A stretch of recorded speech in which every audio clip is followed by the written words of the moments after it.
Pihak Dodi Sudrajat tanggapi saat Haji Faisal menutup pintu damai. Perseteruan antara Dodi Sudrajat dan Haji Faisal tak kunjung menemukan titik damai. Hingga pintu damai ditutup mertua Vanessa Angel. Lantas bagaimana nasib Dodi? Menyusul kabar Faisal tutup pintu damai, pengacara Dodi Sudrajat, Jamaluddin Kudubun menanggapi atas tindakan yang dilakukan Faisal itu. Jalaluddin berujar menurut kepercayaan Islam, menutup pintu damai merupakan sesuatu hal yang tidak bagus. Hal tersebut disampaikan Jamaluddin langsung melalui kanal YouTube Seleb Oncam News pada Rabu, tanggal 23 Februari tahun 2022. Seorang muslim itu enggak boleh begitu loh, enggak bagus, kata Jamaluddin Kudubun. Menurut Jamaluddin, Tuhan Maha Pemaaf, kenapa manusia tidak mau memaafkan kesalahan orang lain? Lebih lanjut, Jamaluddin berujar permasalahan yang terjadi antara Dodi Sudrajat dan Faisal hanya salah paham saja.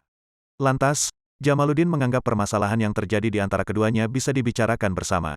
Menurutnya pembicaraan tersebut dilakukan untuk kebaikan dari Vanessa Angel dan Bibi Andriansyah serta Gala Sky. Jangan dibikin melebar seperti ini kan sayang, lanjutnya. Selain itu, Jamaluddin menilai Faisal merupakan orang yang baik. Akan tetapi, Jamaluddin menyebut ada informasi gelap yang masuk kepada Faisal.